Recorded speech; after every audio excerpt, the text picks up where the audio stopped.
What if the reason you haven't achieved what you want is not because you're not good enough, but because you're aiming without direction? Too many men spend their lives chasing things they don't understand. Success, respect, freedom. But when they get there, they still feel empty. Why? Because most desires are born from pressure, not clarity, from comparison, not purpose. The Stoics understood this centuries ago. They knew that desire without direction is like wind without a sail. It moves, but nowhere meaningful. This video isn't about wishful thinking or temporary motivation. It's a roadmap rooted in Stoic philosophy, driven by daily Stoic discipline, and focused on becoming the magnet for what you desire. If you've ever felt stuck, distracted, or like life is passing while you're still waiting, you're not alone. Many of us have confused movement with progress. But today, that ends. You'll learn 9 powerful Stoic secrets that don't just inspire, they challenge. They rewire how you think, how you act, and most importantly, how you live. From turning pain into power to reclaiming your inner peace, this is the shift you've been looking for. So pause the noise, step into your strength.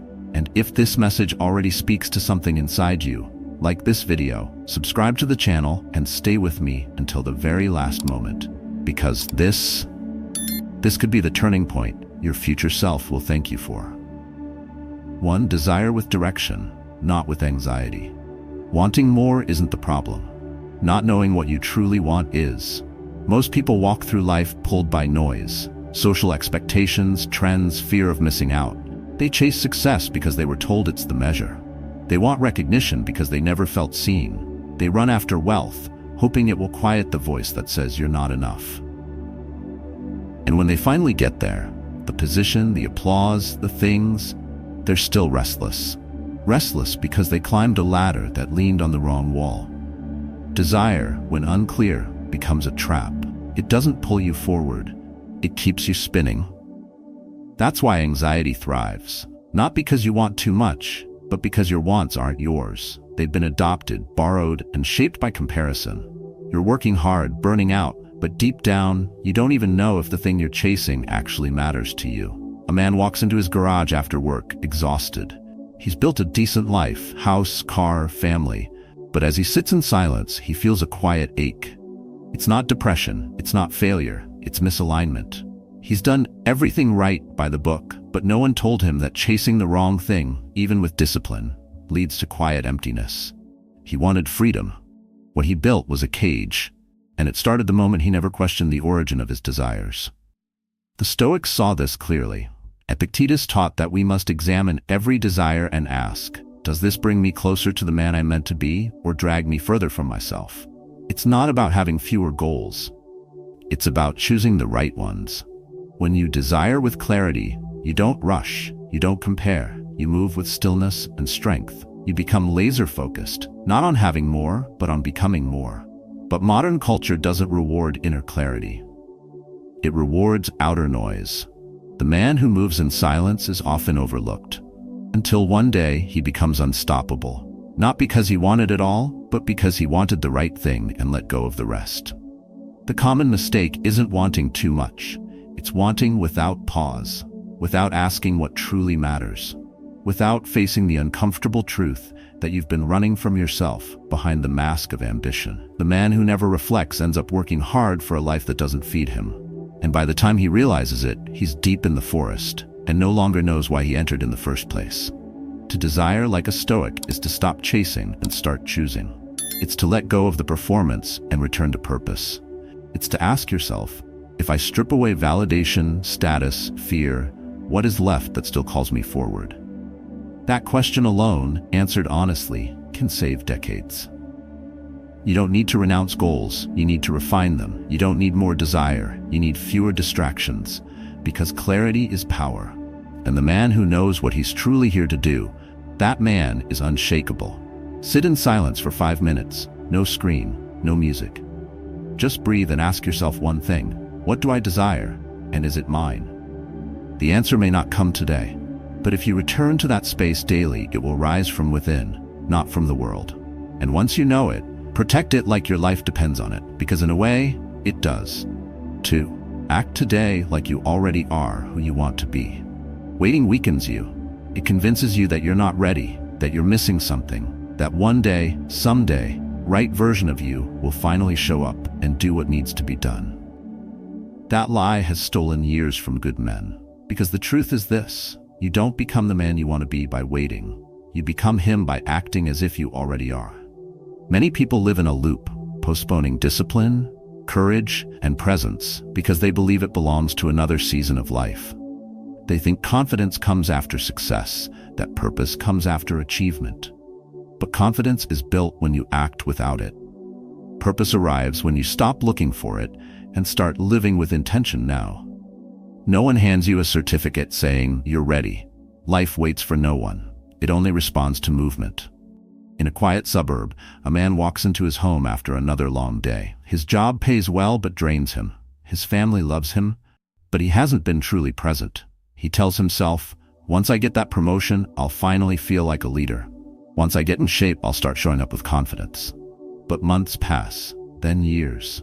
The future self he imagined never comes, because the man never gave him permission to exist today. Stoicism doesn't believe in becoming, it believes in embodying. Marcus Aurelius wrote not to imagine himself as emperor, but to remind himself how to carry that role now. Action is not the result of identity, it is the generator of it. When you walk with the posture of the man you respect, speak with his tone, and follow his structure, you are no longer pretending. You are reprogramming. You are stepping into alignment with your future by acting in truth today. Most people think they need to wait to feel ready, but feelings are unreliable. They follow behavior. The Stoics never trusted emotions to lead the way. They trusted principles. When you act in alignment with what you value, regardless of mood, you're training your nervous system to adapt, to strengthen, to believe. That's why you begin small, but with commitment. Wake up earlier, even if you're tired. Speak less, but with weight. Walk into the room with stillness. Build your word into a law you don't break. Because repetition is how you reshape the man you've been becoming in silence. The common error is confusing the future self with the present excuse. Once I'm respected, I'll act with confidence. But respect doesn't come to those who wait. It's drawn to those who move with integrity when no one's watching. Once I succeed, I'll be disciplined. But success isn't an arrival. It's the reward of invisible habits stacked daily. Epictetus said, "First say to yourself what you would be, and then do what you have to do. Not later, not tomorrow. Now."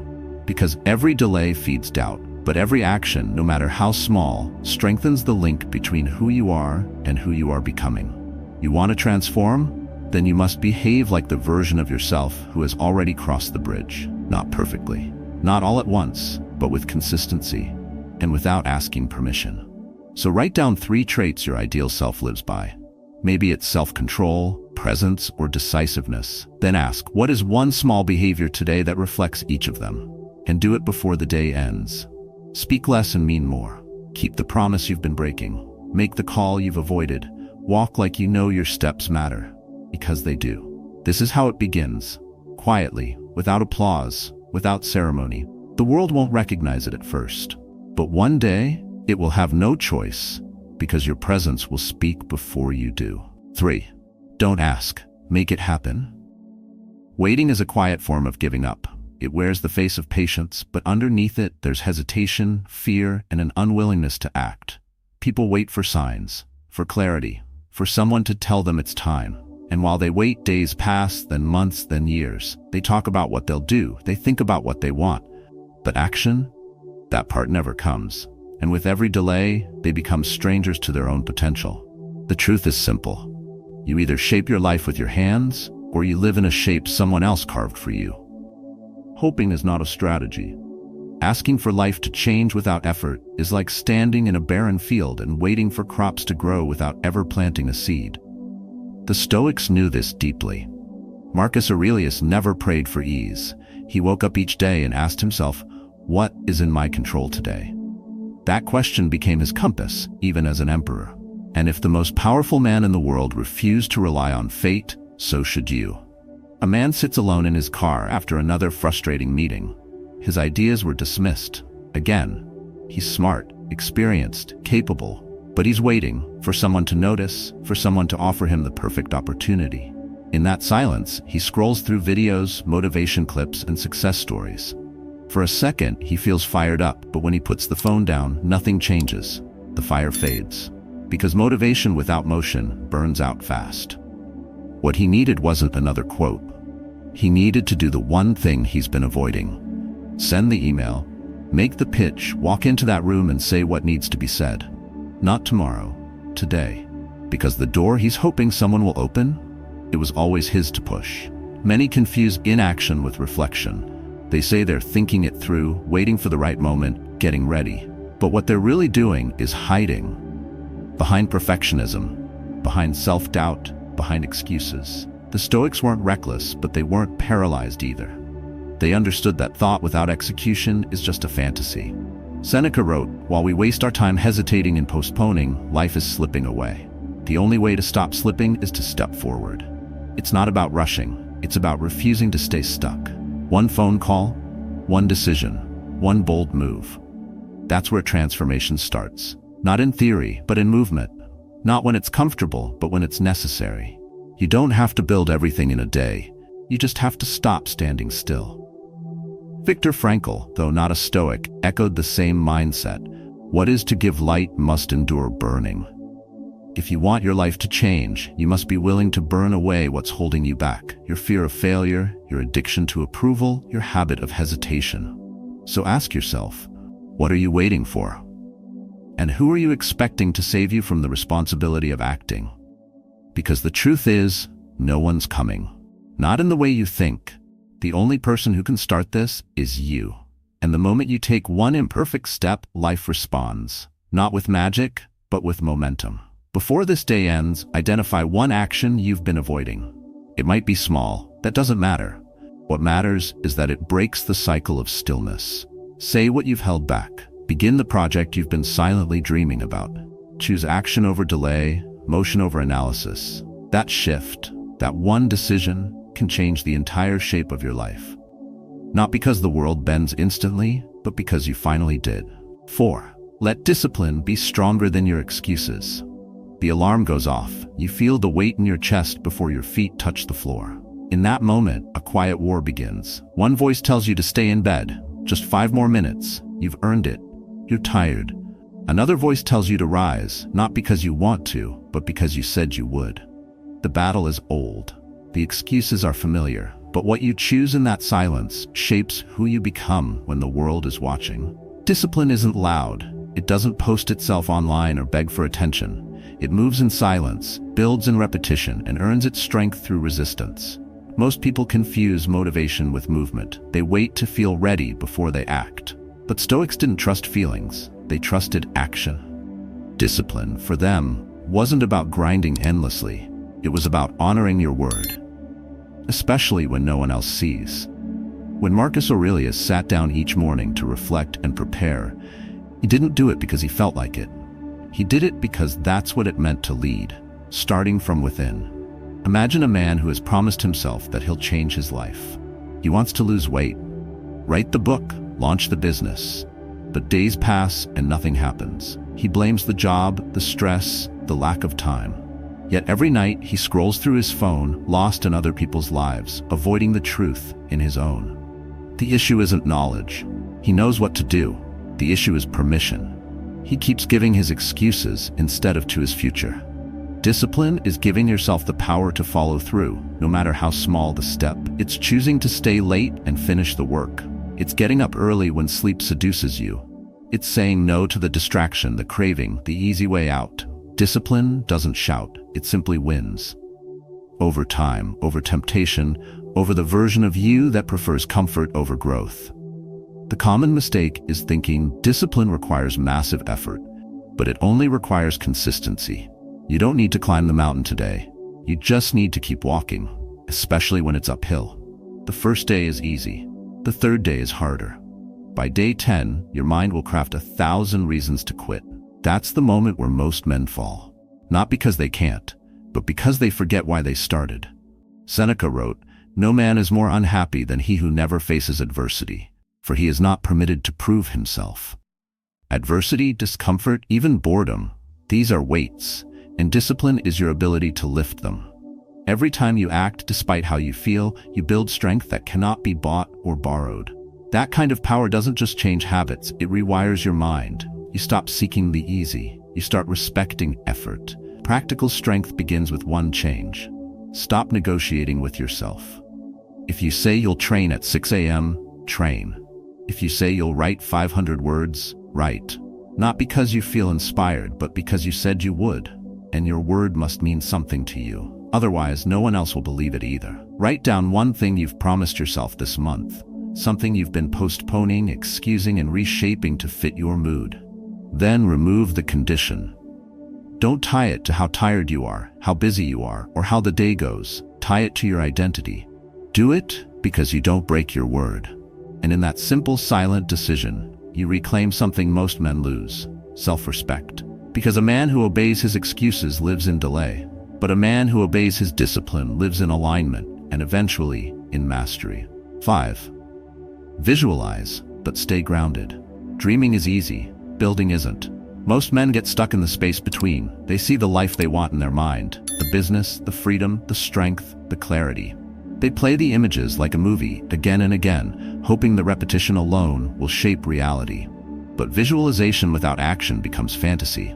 It's mental comfort disguised as progress. The mind loves the future. It paints beautiful pictures. A life with purpose, a version of you that's powerful and respected. But Stoicism reminds us, purpose doesn't live in your head. It's revealed in what you do. Epictetus said, "First, say to yourself what you would be, and then do what you have to do." The key word is do, not think. Do not plan endlessly. Do. A man sits at his desk, his journal is filled with goals, he's watched the videos, attended the webinars, and written out affirmations. He even visualizes every morning, eyes closed, jaw tight with intensity. But days pass, and nothing outside him changes. His mind is busy, but his feet never move. What he doesn't see is that dreaming without grounding builds nothing. It just postpones reality. The Stoics used visualization, but not for comfort. They used it to prepare. Marcus Aurelius wrote about hardship in advance, not to fear it, but to train for it. He visualized the worst so he could meet it with calm. That's the power of grounded thought. You see clearly, then you act decisively. Modern self-help often tells you to dream big, but dreaming isn't dangerous. Escaping into the dream is. You start to confuse vision with progress. You start to feel accomplished just because you've imagined success. Meanwhile, life is moving, and you're not. The man who wins isn't the one with the clearest picture. It's the one who's willing to take the first imperfect step, right now. To visualize like a Stoic means anchoring your dreams in daily movement. It means using imagination as a compass, not a hiding place. You want to build a business? Good. What did you build today? You want peace of mind? Strong. How many minutes did you protect your inner silence this morning? You want strength and presence? Then how did you carry your body today? In posture, in pace, in breath. The mistake isn't dreaming too much. It's separating dreaming from doing. Stoics closed that gap by narrowing their focus to what they controlled. They knew that a goal too distant is fuel for delay. But a goal broken into a daily discipline becomes inevitable. No rush, no fantasy, just repetition. So define what you want, see it clearly, then strip away everything that doesn't help you get there. Make the image in your mind compete with the action in your calendar. Give your day a shape that resembles your dream, not in size, but in spirit. 5 minutes of focused effort beats 5 hours of daydreaming. A single move, made in quiet alignment, changes more than 100 wishes ever could. You don't need to wait until everything's figured out. You need to move with what you have, from where you are. The mind will want perfection. Ignore it. Begin anyway. Speak the idea aloud. Write the first line. Make the call. Send the offer. Build, even if it's rough. And when you lay your head down tonight, don't just ask, "Did I dream of a better life?" Ask something stronger. Did I live one brick of it today? Real vision isn't proven by how clearly you see the future. It's proven by how deeply you show up in the present. 6. Release the result, not the effort. Outcomes are seductive. They make you believe that the reward justifies everything, that if the result isn't perfect, then the effort wasn't worth it. This thinking poisons discipline. It hijacks peace of mind. It turns every attempt into a test and every failure into a verdict. But the Stoics warned us, the moment you attach your worth to outcomes, you surrender your freedom. You can control the effort, never the result. And that's where your power lies. Most people live backwards. They act only when they believe the result is guaranteed. They avoid effort unless the finish line is clear. But real transformation begins when you act even while knowing the outcome might not arrive. You move not for the applause, but because it's right.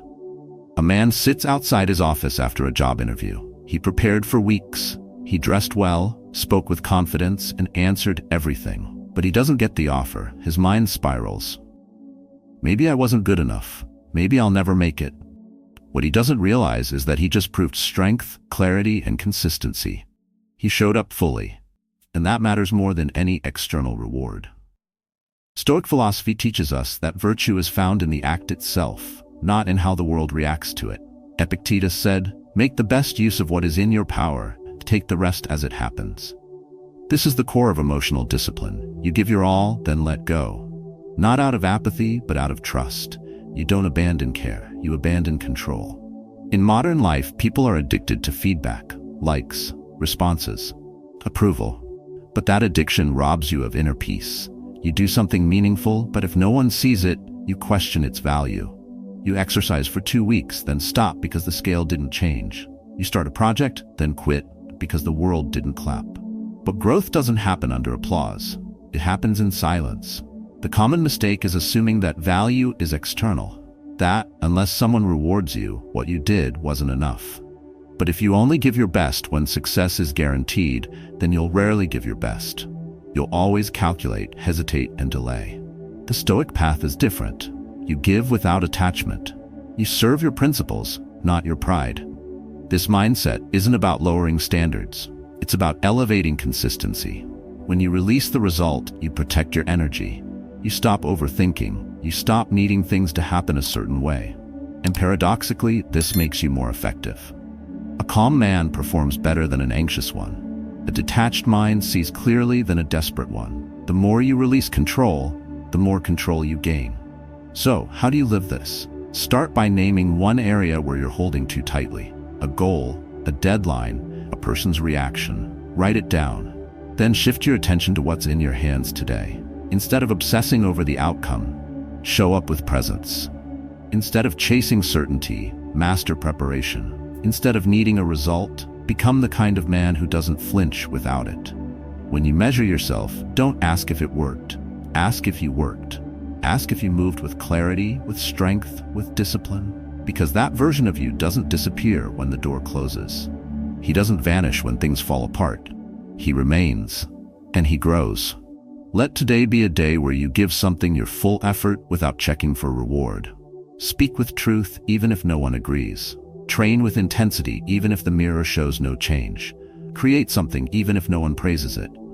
That choice, to act with power and release the outcome, is where freedom begins. And once you taste that kind of peace, you'll never go back to living for results. You'll live from principle. Quiet, solid, unshakable. 7. Turn pain into fuel. Pain doesn't ruin you. Denying it does. Most people are afraid to admit how deeply they're hurting, so they hide it. They pretend it didn't matter. They distract themselves. They bury it under work, humor, or noise.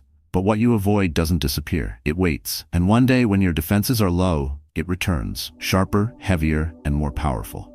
The Stoics never taught us to ignore pain. They taught us to face it, name it, and use it.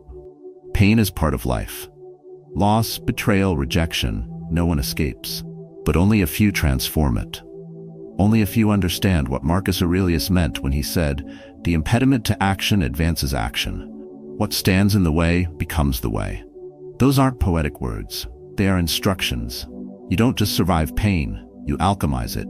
You let it break what no longer serves you. You let it forge what you were meant to become. A man sits on the edge of his bed after a relationship ends. She was everything to him, or so he thought. Now the house feels empty, the silence deafening.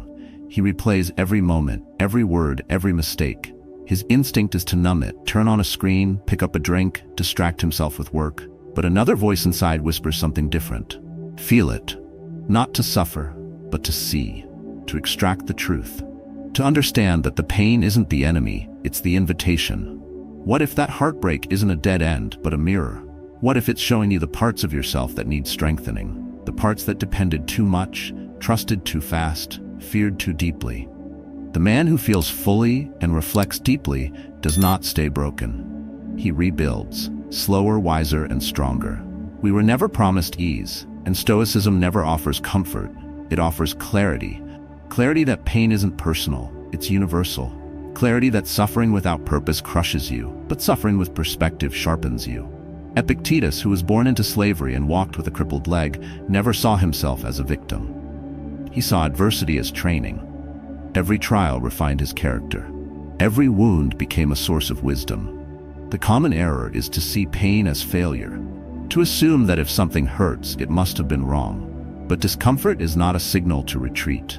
It's a signal to pay attention. Most growth begins in the places you resist, and every meaningful transformation starts with a fracture, a break in what you thought was certain. The sooner you accept that, the sooner you begin to rise. The question is not, why did this happen to me? But what can I build with this? You take the betrayal and learn how to trust yourself. You take the loss and learn how to appreciate presence. You take the silence and learn how to listen inward. Pain becomes power when it's processed, not repressed, when you move through it instead of around it. So the next time life hits hard, don't run. Don't shrink. Sit with it. Write it out. Walk through it. Let it strip the illusion and show you what matters. Let it humble your ego but lift your character. Let it teach you what no comfort ever could.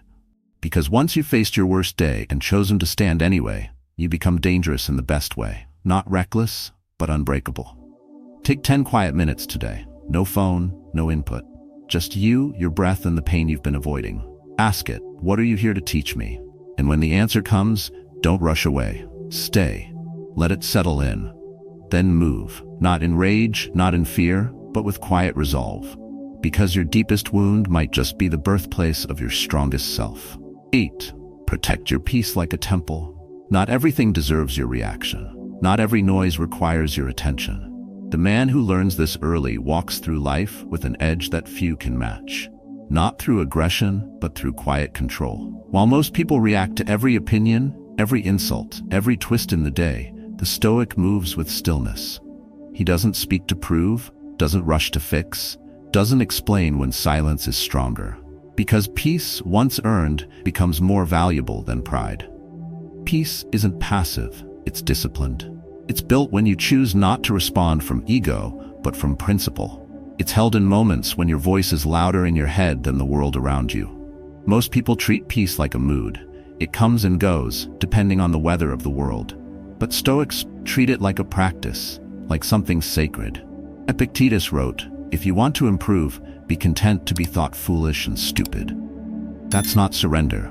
That's sovereignty. That's choosing clarity over chaos. A man stands at a dinner table. His brother throws a sharp comment, trying to provoke. The old version of him would rise to it, defend, argue, escalate. But this time, he breathes. He looks at his plate. He says nothing. Not because he's weak, but because he's done giving his energy away for free. He knows what's worth defending and what's just noise. And in that moment, he walks away not as the loser, but as the man who owns his peace. The common mistake is confusing silence with passivity. Many think that if you don't react, you don't care. But the man who can sit still while chaos rages around him isn't weak. He's focused. Most arguments are battles between egos, not truths. Most debates aren't about clarity, they're about validation. When you protect your peace, you're not avoiding life, you're engaging with it on your terms. Modern life rewards speed, volume, and performance. It pressures you to reply, to prove, to win every exchange. But every time you give your energy to something unworthy, you weaken your center. You let other people dictate how you feel, how you move, how you see yourself. And over time, your mind becomes noisy, your decisions scattered. You start living externally, chasing, defending, reacting. The Stoic returns inward, not to hide, but to anchor. Real strength isn't found in how quickly you respond. It's found in how deeply you listen. How often do you pause? How much space do you allow between stimulus and choice? This space is where your power lives. The untrained mind reacts. The trained mind reflects. Seneca once wrote, "A wise man is content with himself." Not because he's closed off, but because he no longer needs external noise to validate internal clarity. So, build the habit of pausing. When a message offends you, wait before responding. When the day throws a curveball, breathe before reacting. When someone disrespects you, ask yourself, do they even have the power to wound your center, or are you handing them the sword? That pause, that breath, that shift, it reclaims your energy. It turns conflict into composure, and over time it hardens into presence. Tonight, take 5 minutes and sit in silence. Let the day settle. No phone, no voice, just you and the rhythm of your breath. Watch how your mind jumps, rushes, wants to fill the space. Let it, and do nothing. Train your mind to trust stillness again. Because peace isn't found in the world, it's cultivated inside you, protected daily, guarded fiercely. And when you carry it well, you walk through noise like a mountain walks through wind, unmoved, untouched, unshaken. 9. Become the magnet for your desires. You don't attract what you wish for. You attract what you become. Most people believe they'll feel worthy once they succeed, confident once they're respected, and at peace once the chaos ends. But that approach flips reality. It puts the outcome before the transformation. And that's why they wait, stuck in the same routines, repeating the same thoughts, wondering why nothing changes. What you seek doesn't respond to fantasy. It responds to frequency. And frequency comes from who you are in your quiet moments, not who you pretend to be when the world is watching. You want freedom? Then embody responsibility. You want deep respect? Then live with alignment. You want to be chosen, seen, valued? Then become someone who doesn't need to beg for any of it. Because when you move from wholeness, you draw in what matches you, not what flatters your ego, what fits your essence. A man stares into the mirror. He's tired of being overlooked, at work, in relationships, in life. He keeps asking, when will it be my turn? But deep down, he knows he's not moving like the man he envisions. He speaks without weight. He says yes too quickly. He compromises when silence would be stronger. What he wants isn't far away, but the version of him that receives it hasn't been built yet. The truth isn't that the world ignores him. It's that he hasn't yet stepped into the energy that demands respect without needing to shout. Stoicism doesn't teach you to manifest by wishing. It teaches you to align your life so precisely with your values that the unnecessary falls away. Marcus Aurelius never chased praise. He chased the principle. And in doing so, he became the kind of man whose presence carried more weight than 10 speeches. That's magnetism. Not from charm, but from congruence. Not from appearance, but from coherence between thought, word, and action. The common mistake is waiting for external proof before acting like someone who already deserves it. You delay stepping up because you're waiting for permission. From people, from success, from timing. But confidence doesn't come from what you've earned. It comes from how you carry yourself when you've earned nothing yet. The man who moves like he already owns his path doesn't need approval. He creates it with every choice. If your energy is filled with doubt, need, fear, no matter how badly you want something, it won't stick. The universe, like people, responds to clarity, not desperation. When you stop chasing and start embodying, life rearranges. You don't beg for opportunities. You become the kind of person who creates them. You don't wait to be invited. You walk with the presence of someone who belongs where he stands. This is not arrogance. This is responsibility. You don't act as if to pretend. You act as if to train the nervous system, the mindset, the inner world, to match the reality you're building. Over time, this becomes natural, not forced, not performative, just truth in motion. So today, instead of asking, how do I get what I want, ask, what would the man who already has it do right now? And do that. Eat like him, speak like him, breathe like him, set boundaries like him. Not once, but daily. You're not waiting to become. You're building from the inside out. Before the day ends, write down one thing you're seeking. Then underneath it, describe the kind of man who naturally receives it. How he walks, how he decides, how he handles silence, failure, success. Now spend the next 24 hours being him. Fully, quietly, without needing a result. Because when you become the magnet, you stop asking for permission. You start attracting alignment. Not by force, by resonance. Everything you desire is not waiting somewhere far away. It's already within reach, but only when you become aligned with it. The Stoics didn't chase outcomes. They became the kind of men who could face any outcome with strength, clarity, and calm. And that's what this journey has always been about: becoming.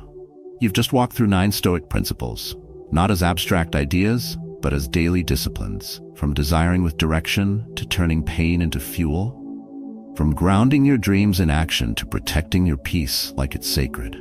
None of these are quick fixes. They are lifelong practices. And each one, if done consistently, brings you closer to the man you were meant to be. The truth is, change doesn't begin in some future version of your life. It begins when you stop negotiating with yourself.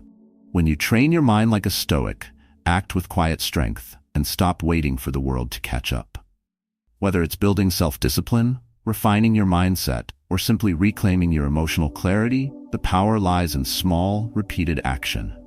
So take one idea from today, just one. Make it part of your rhythm. Write it down. Live it for the next 7 days. See how it shifts your focus, your energy, your decisions. Because you don't become powerful by chance. You become powerful by training. And if any part of this spoke to something inside you, share your story in the comments. Your experience might be exactly what someone else needs to hear. The Stoic path is not about perfection. It's about mastery. Practiced quietly, carried daily, and revealed not in what you say, but in who you become.